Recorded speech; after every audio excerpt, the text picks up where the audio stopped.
पति ब्रह्मचारी।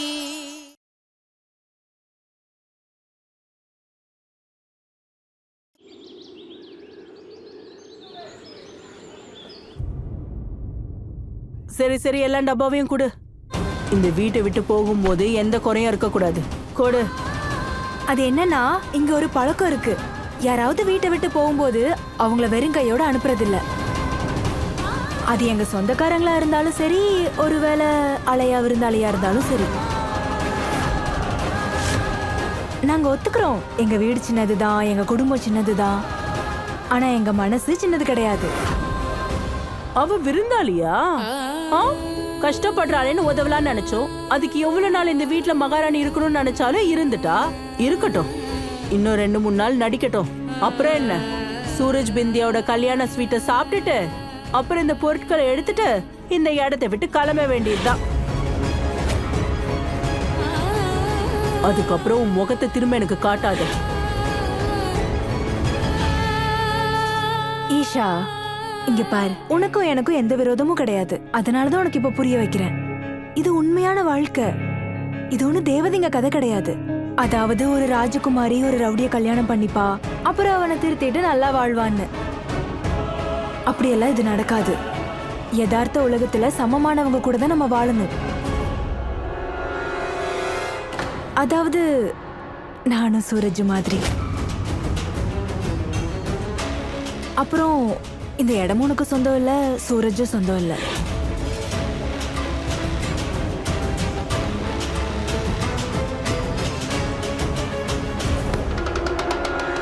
சரியா சொன்ன பிந்தியா. நான் இருந்த வீட்ல என்ன ராஜகுமாரி மாதிரி தான் பாத்துக்கிட்டாங்க. எனக்கும் சூரஜுக்கும் நடுவுல எதுவுமே காமன் கிடையாது. இருந்தாலும் எங்க 2 பேரையும் ஒண்ணு சேர்த்துதான் அந்த விதி. அப்படியே நீ சொல்றியே, அந்த தேவதைகள் கதை மாதிரிதான். கல்யாணத்துக்கு அப்புறம் புகுந்த வீடு தான் ஒரு பொண்ணுக்கு வீடு. அப்புறம் புருஷன் தான் அவளோட உலகம். அதான் சீதா தேவி ராஜகுமாரியாவே இருந்தாலும் 14 வருஷம் காட்டுல ராமர் கூட வனவாசம் போனாங்க. அதனால ராஜகுமாரி எனக்கும் இதுதான் வீடு. அப்புறம் கூடிய சீக்கிரத்திலேயே நானும் சூரஜும் புருஷன் பொண்டாட்டின்னு நிரூபிச்சிடுவேன்.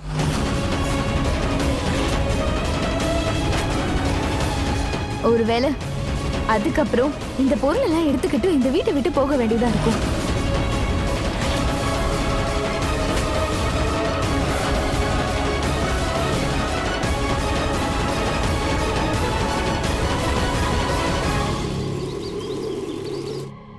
ரெண்டு பேரும் எங்க போறீங்க?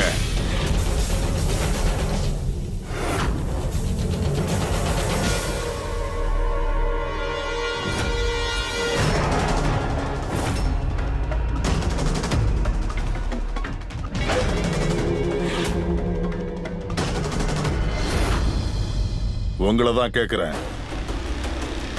எங்க போறீங்கன்னு சொல்லுங்க.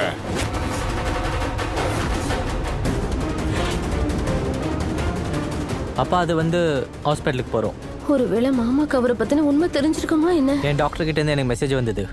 என்னை செக்கப்புக்கு வர சொல்லியிருக்காரு. அப்புறம் அன்னியும் ஹாஸ்பிட்டலில் அவங்க ஃப்ரெண்ட்ஸை யாரையும் மீட் பண்ணணுமா. அதான் நாங்கள் 2 பேரும் ஒன்றா கிளம்பணும் ஹாஸ்பிட்டலுக்கு. நாங்களும் ஹாஸ்பிட்டல் தான் போகிறோம். நீங்கள் எங்கள் கூடயே வாங்க, எல்லாரும் சேர்ந்தே போகலாம். ஒருவேளை அண்ணனும் அப்பாவும் எங்கள் கூட ஹாஸ்பிட்டலுக்கு வந்தாங்கன்னா நாங்கள் எதுக்கு ஹாஸ்பிட்டலுக்கு வந்திருக்கோன்ற விஷயம் இவங்க 2 பேருக்கும் தெரிஞ்சிருமே. ஏன் இவ்வளோ யோசிக்கிறீங்க? வாங்க.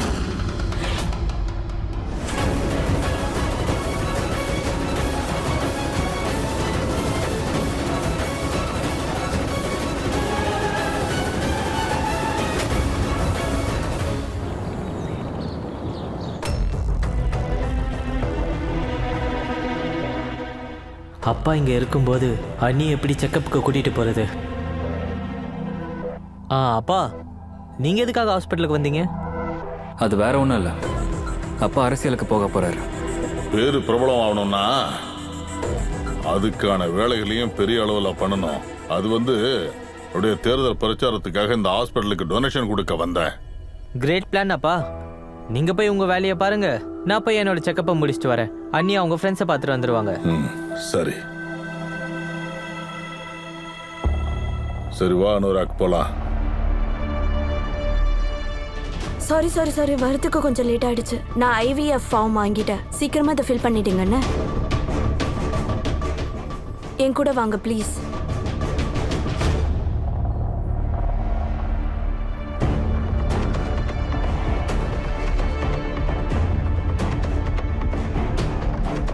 மாமாக்கும் அவருக்கும் நான் IVF ரூம்க்கு செக்கப்க்கு வந்த விஷயம் தெரிஞ்சதுன்னா அப்புறம் ரொம்ப பெரிய பிரச்சனை ஆயிடும். மேடம், நான் டாக்டர் கிட்ட பேசிட்டு ஒரே ஒரு ஃபார்ம் ஃபில் பண்ணுங்க, அப்புறம் உங்களை உள்ள கூப்பிடுவாங்க. ஆனா நம்மள யாரும் பாத்திரக்கூடாது. ஆனா எனக்கு மனசு படபடன்னு இருக்கு. மாமாவும் அவரும் இந்த ஹாஸ்பிட்டல் தான் வந்திருக்காங்க. எனக்கு என்ன பண்றதுன்னே புரியல.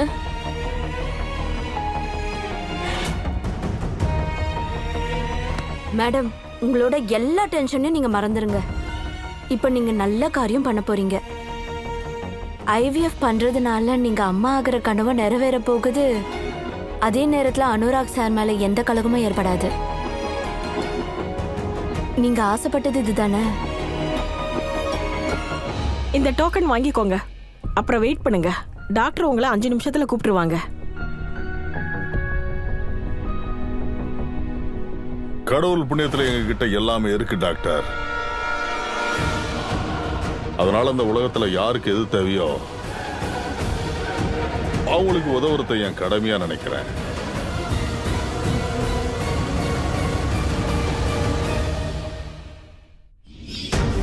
ஏன்னா நான் பிந்தியாவை ஆடி மாசம் முடிஞ்சதுக்கு அப்புறம் கல்யாணம் பண்ணிக்க போறேன். எனக்கு கல்யாணம் ஆயிடுச்சு. அப்புறம் நான் தான் சூரஜோட பொண்டாட்டி. நான் உனக்கு சூரஜுக்கும் பிந்தியாக்கும் நடக்க போற கல்யாணம் வரைக்கும் டைம் தரேன். அதுக்குள்ள நீ தான் சூரஜோட மனைவின்றதை நிரூபிச்சிடு. ஆனா எனக்கும் சூரஜுக்கும் கல்யாணம் ஆயிடுச்சு, நான் எப்படி நிரூபிப்பேன்? எப்படி நான் இந்த உறவை காப்பாத்துவேன்? போதும் போதும் போதுமா, இவ்வளவு டென்ஷன் ஆகிறதுக்கு அவசியமே இல்லை. இந்தா உங்க அண்ணா அன்னைக்கு போனை போடு. அவங்க கல்யாணத்துல இருந்தாங்கல்ல, அப்புறம் என்ன, இதை விட பெரிய ஆதாரம் என்ன வேணும்? இந்தா வாங்கிக்க வாங்கிக்க, போனை பண்ணு. குலாப் சிங் சார், எங்க IVF டிபார்ட்மெண்ட்டுக்கு நீங்க மிகப்பெரிய அளவுல டொனேஷன் கொடுத்திருக்கீங்க. உங்களுக்கு ரொம்ப ரொம்ப நன்றி. தேங்க்ஸ் எல்லாம் எதுக்கு டாக்டர்? இங்க பாருங்க டாக்டர் சார், இப்ப இந்த உலகத்துல குழந்தை பெத்துக்கிறதுக்கு புருஷனோட உதவி தேவையில்லைங்கிறது உண்மைதான். ஆனா என்னுடைய முழு நம்பிக்கை என்னன்னா, என்னுடைய பரம்பரைக்கு ஒரு வாரிசு வருதுன்னா அது அந்த பரம்பரைக்கு சொந்தமானதா இருக்கணும். யாரு குழந்தை பெத்துக்கிறதுக்காக IVF மெடிக்கல் இதை யூஸ் பண்றாங்களோ அவங்கெல்லாம் என்ன பொறுத்த வரைக்கும் துரதிருஷ்டசாலி.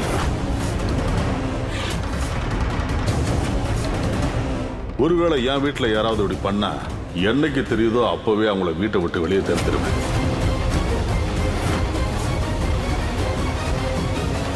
ஆனா இந்த புது டெக்னிக் இருக்க, சமுதாயத்தோட எதிர்காலத்துக்கு இது தேவைதான். இதை விட்ட வேற வழி இல்லையே.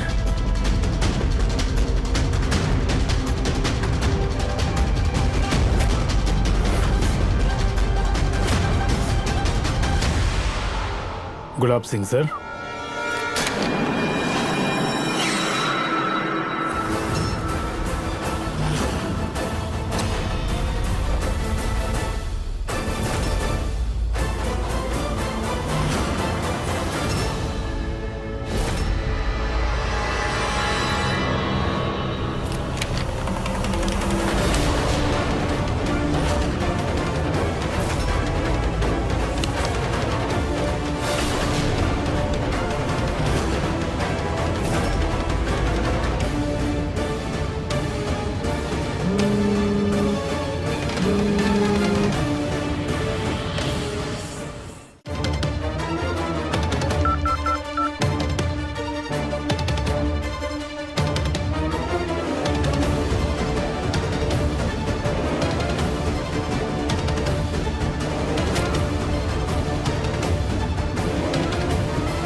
அந்த ஐவிஎஃப் ஃபார்மில் அண்ணா பேரையும் குஷ்பு அண்ணி பேரையும் எழுதியிருக்கேன். ஒருவேளை அண்ணா கையிலையும் அப்பா கையிலையும் கிடைச்சதுன்னா ரொம்ப பெரிய பிரச்சனையாயிடுமே.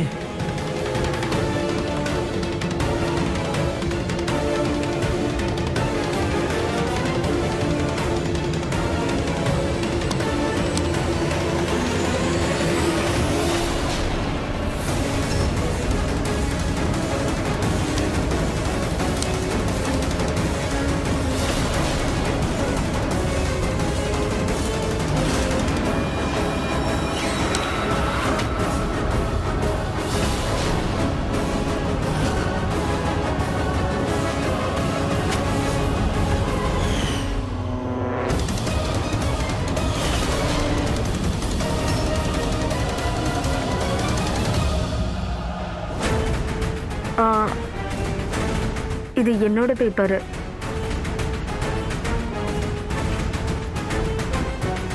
Okay, sorry.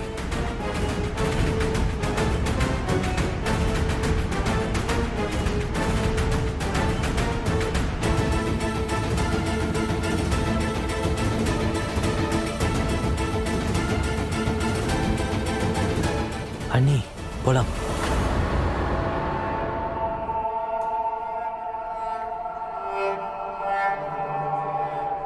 அப்பா, இன்னைக்கு இந்த உதவியை பண்ணி மக்கள் மனசில் நீங்கள் பாலிடிக்ஸில் என்டர் ஆகிட்டீங்க.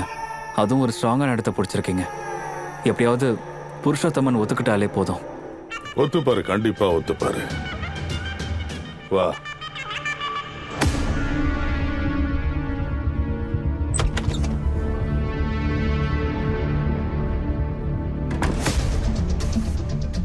டாக்டர், இவங்க தான் பேஷண்ட். நீங்க வெளியே வெயிட் பண்ணுங்க, நான் ப்ராசஸ் ஆரம்பிக்கிறேன். இந்தாங்க கொடுங்க.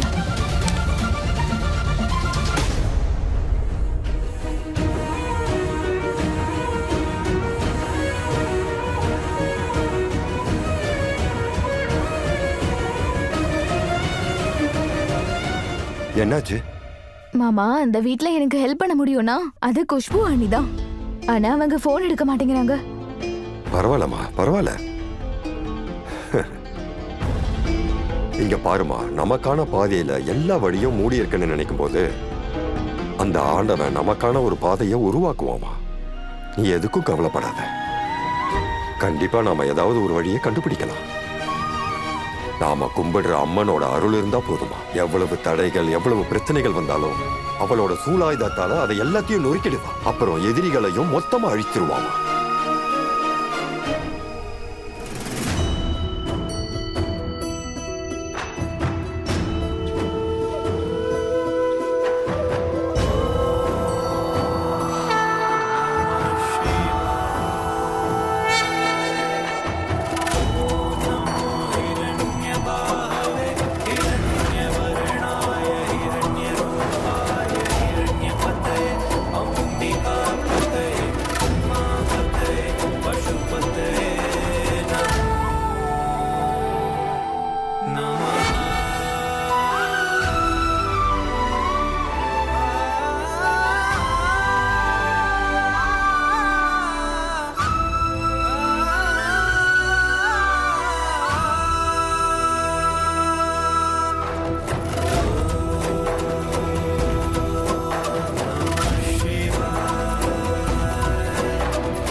அம்மா பார்வதி, இந்த உலகத்துக்கே தெரியும் சிவன் தான் உங்க கணவர்னு. பல யுகங்களுக்கு முன்னாடி நீங்க தான் புருஷன் பொண்டாட்டின்னு எழுதப்பட்டிருக்கு. ஆனா நானும் சூரஜும் புருஷன் பொண்டாட்டின்னு எங்கேயும் எழுதப்படல. எங்க கல்யாணத்தை நான் எப்படி நிரூபிக்கிறது? எனக்கு உதவி பண்ணுங்க. எனக்கு ஏதாவது வழி காட்டுங்க please.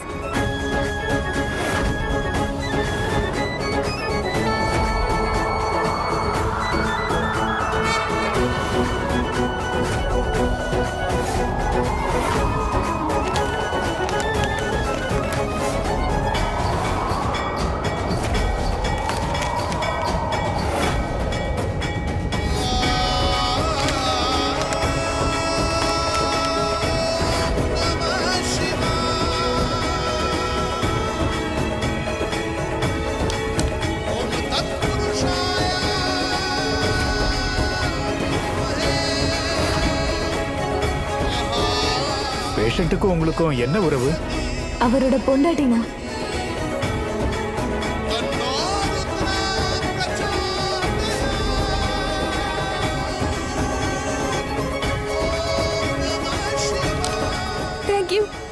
Thank you so much Parvati அம்மா.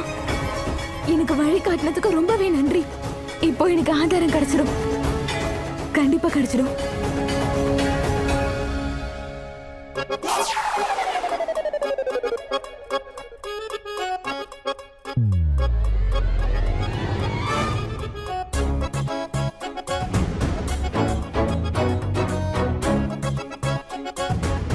ஒரு வழியா இங்க இருந்து கிளம்புறதுக்கு ரெடி ஆயிட்ட போல இருக்கு.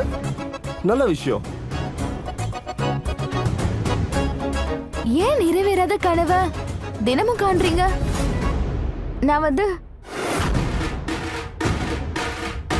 நான் முக்கியமான வேலையா வெளியே போறேன். நம்ம பந்தம் 7 ஜென்மத்துக்கான பந்தம். அவ்வளவு சீக்கிரம் உன்னை நான் விட மாட்டேன். 7 ஜென்ம பந்தமா? என்ன சொன்ன? ஏதாவது சொன்னியா? இல்ல. அது என்னன்னா இன்னைக்கு ஆடி மாசத்தோடைய முதல் நாள். அங்கங்க பூஜை கொண்டாட்டமா இருக்கும். நீ இந்த மாதிரி தனியா போறது உனக்கு ஒன்றும் சேஃப்டியா இருக்காது. ஓ, என்னை பத்தி கவலைப்படுறியா? என்ன? உங்களை பத்திலாம் எனக்கு எந்த கவலையும் இல்லை மேடம். உங்களுக்கு எங்க தோணுதோ தாராளமா போங்க. ஆனா ப்ளீஸ் ஏதாச்சும் பண்ணி இங்க இருந்து போயிடுங்களேன். அப்படின்னா என் மேல உனக்கு அக்கறை இல்லையா? அப்புறம் உன்னோட இந்த பேச்சுக்கும் அப்புறம் இந்த எக்ஸ்பிரஷனுக்கும் மேட்ச் ஆக மாட்டேங்குது. அது ஏன்னா இப்ப எனக்கு தூக்கம் வருது. அதுவும் நல்லா இப்ப நான் அசந்து தூங்கி ஆகணும். ஏன்னா நான் நல்லா அசந்து தூங்கினா தானே சந்தோஷமா இருக்க முடியும். அப்பதானே எனக்கும் வித்யாக்கும் கல்யாணம் நடக்கிற நாள் அன்னைக்கு முகம் அப்படியே ஃப்ரெஷ்ஷா இருக்கும்ல. க்ளோ.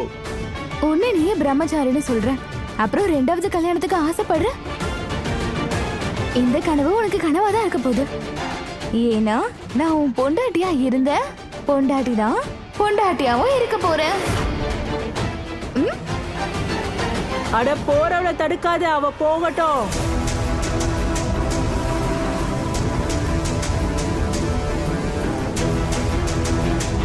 இங்க பாருப்பா, துரதிர்ஷ்டம் வீட்டை விட்டு போக வேண்டிய நேரம் வந்துருச்சு. என்னோட பையன் மேல ஒரு தீய சக்தியோட பார்வை இருந்துச்சு. அதெல்லாம் மொத்தமா இப்போ அழிஞ்சு போகுது.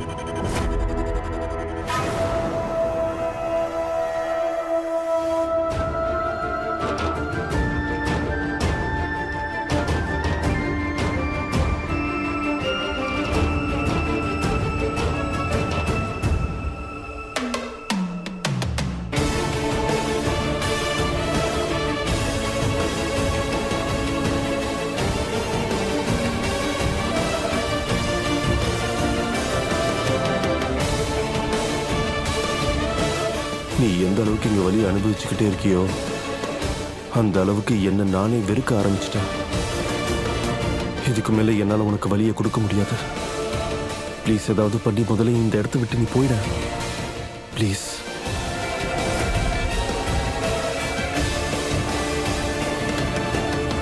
அனுராக், நீ ஒரு வேலை பண்ணு. மருமவரோட நீ இங்கே இரு. பா இல்லப்பா, நாம இங்க இருந்து புருஷோத்தமனை பார்க்க போனோம். நமக்கு மீட்டிங் இருக்குப்பா. இங்க பாருப்பா, இந்த மாதிரி சமயங்கள்ல நீ எவ்வளவு நேரம் உன் மனைவி கூட இருக்கியோ அப்ப அந்த அளவுக்கு உன்னுடைய குழந்தைக்கு உன்னுடைய குணங்கள் வரும். புரியுதா? நான் ஆரோவை கூட்டிட்டு போறேன். ஆனா அப்பா, அது நான் கூப்பிட்டேன். ஆரோவை கூப்பிடு. என்ன கூப்பிடு.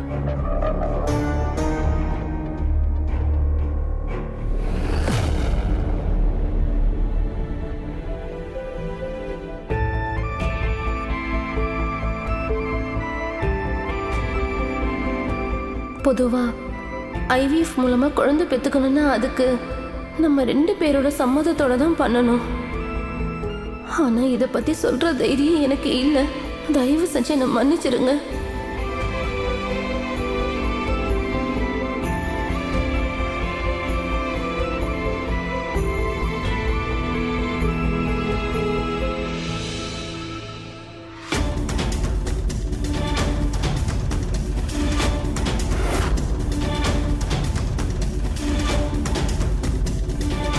நான் ஆரோவை என் கூட கூட்டிட்டு போக போறேன்.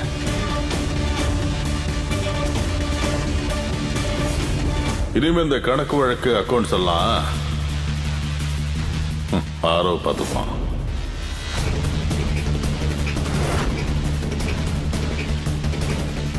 இல்லை, என் இடத்த நான் ஆரோவுக்கு விட்டு கொடுக்க மாட்டேன். இதுக்கு நான் ஒத்துக்க மாட்டேன்.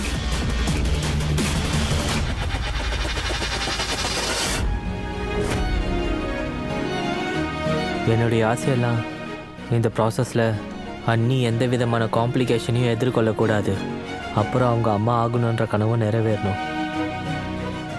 டோன்ட் வரி, எல்லாம் நல்லா தான் நடக்கும்.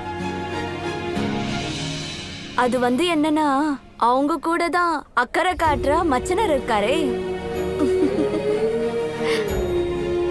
உண்மைதான் ஆரவ், நீங்க உண்மையிலே ரொம்ப நல்லவரு.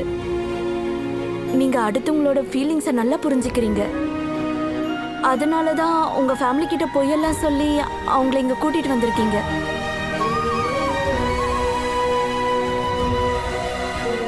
எந்த பொண்ணு உங்களை கல்யாணம் பண்ணிக்க போறாங்களோ அவங்க ரொம்பவே லக்கி.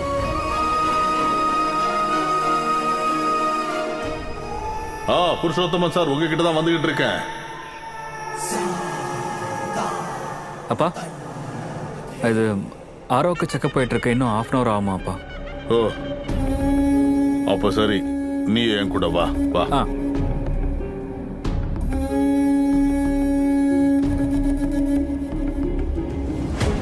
அப்பா, இத்தனை வருஷம் நான் தான் உங்க வேலையெல்லாம் பார்த்துருக்கேன். ஏன்னா உங்களுக்கு அப்புறம் உங்க இடத்துக்கு நான் தான் வரணும். ஆனா அந்த இடத்துக்கு ஆரோ வரான்னா கண்டிப்பா நான் அதுக்கு அனுமதிக்க மாட்டேன். என்னால புருஷோத்தமன் சார் கிட்ட இப்ப கேரண்டியா சொல்ல முடியும். அதாவது இஷா உங்க வீட்டுக்கு தான் மருமகளை வரப்போறான்னு.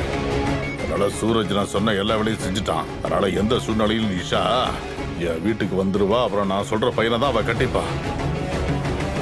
எப்பவும் போல அவருடைய தளபதியை நிர்ணயிக்கிறவன் நானாதான் இருப்பேன். இவ்ளோ சீக்கிரத்துல தோல்வியை நான் ஒத்துக்க மாட்டேன். ஏன்னா விதிதான் எங்களை ஒண்ணு சேர்த்திருக்கு. அவன் தான் என் புருஷன்.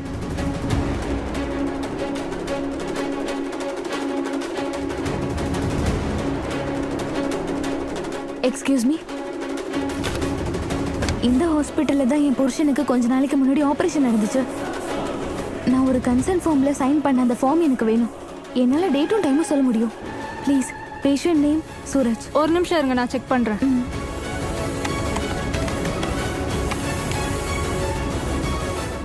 கிடைச்சிருச்சு.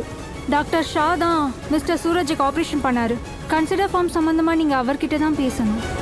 அவர் ரவுண்ட்ஸ் போயிருக்காரு. இன்னும் 5 minutesல வந்துருவாரு. நீங்க வெயிட் பண்ணுங்க. ஓகே.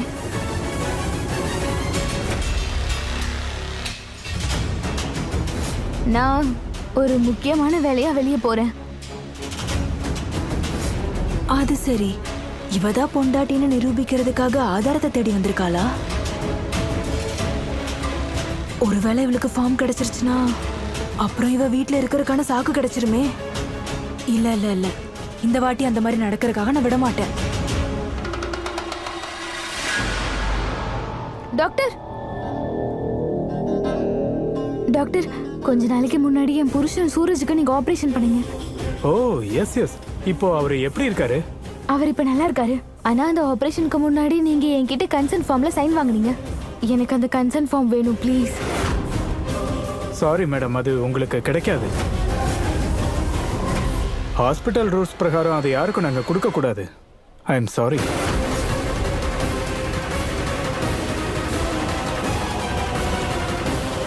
ஸ்ரீ கிருஷ்ணா, இப்போ என்ன பண்ணுவேன்?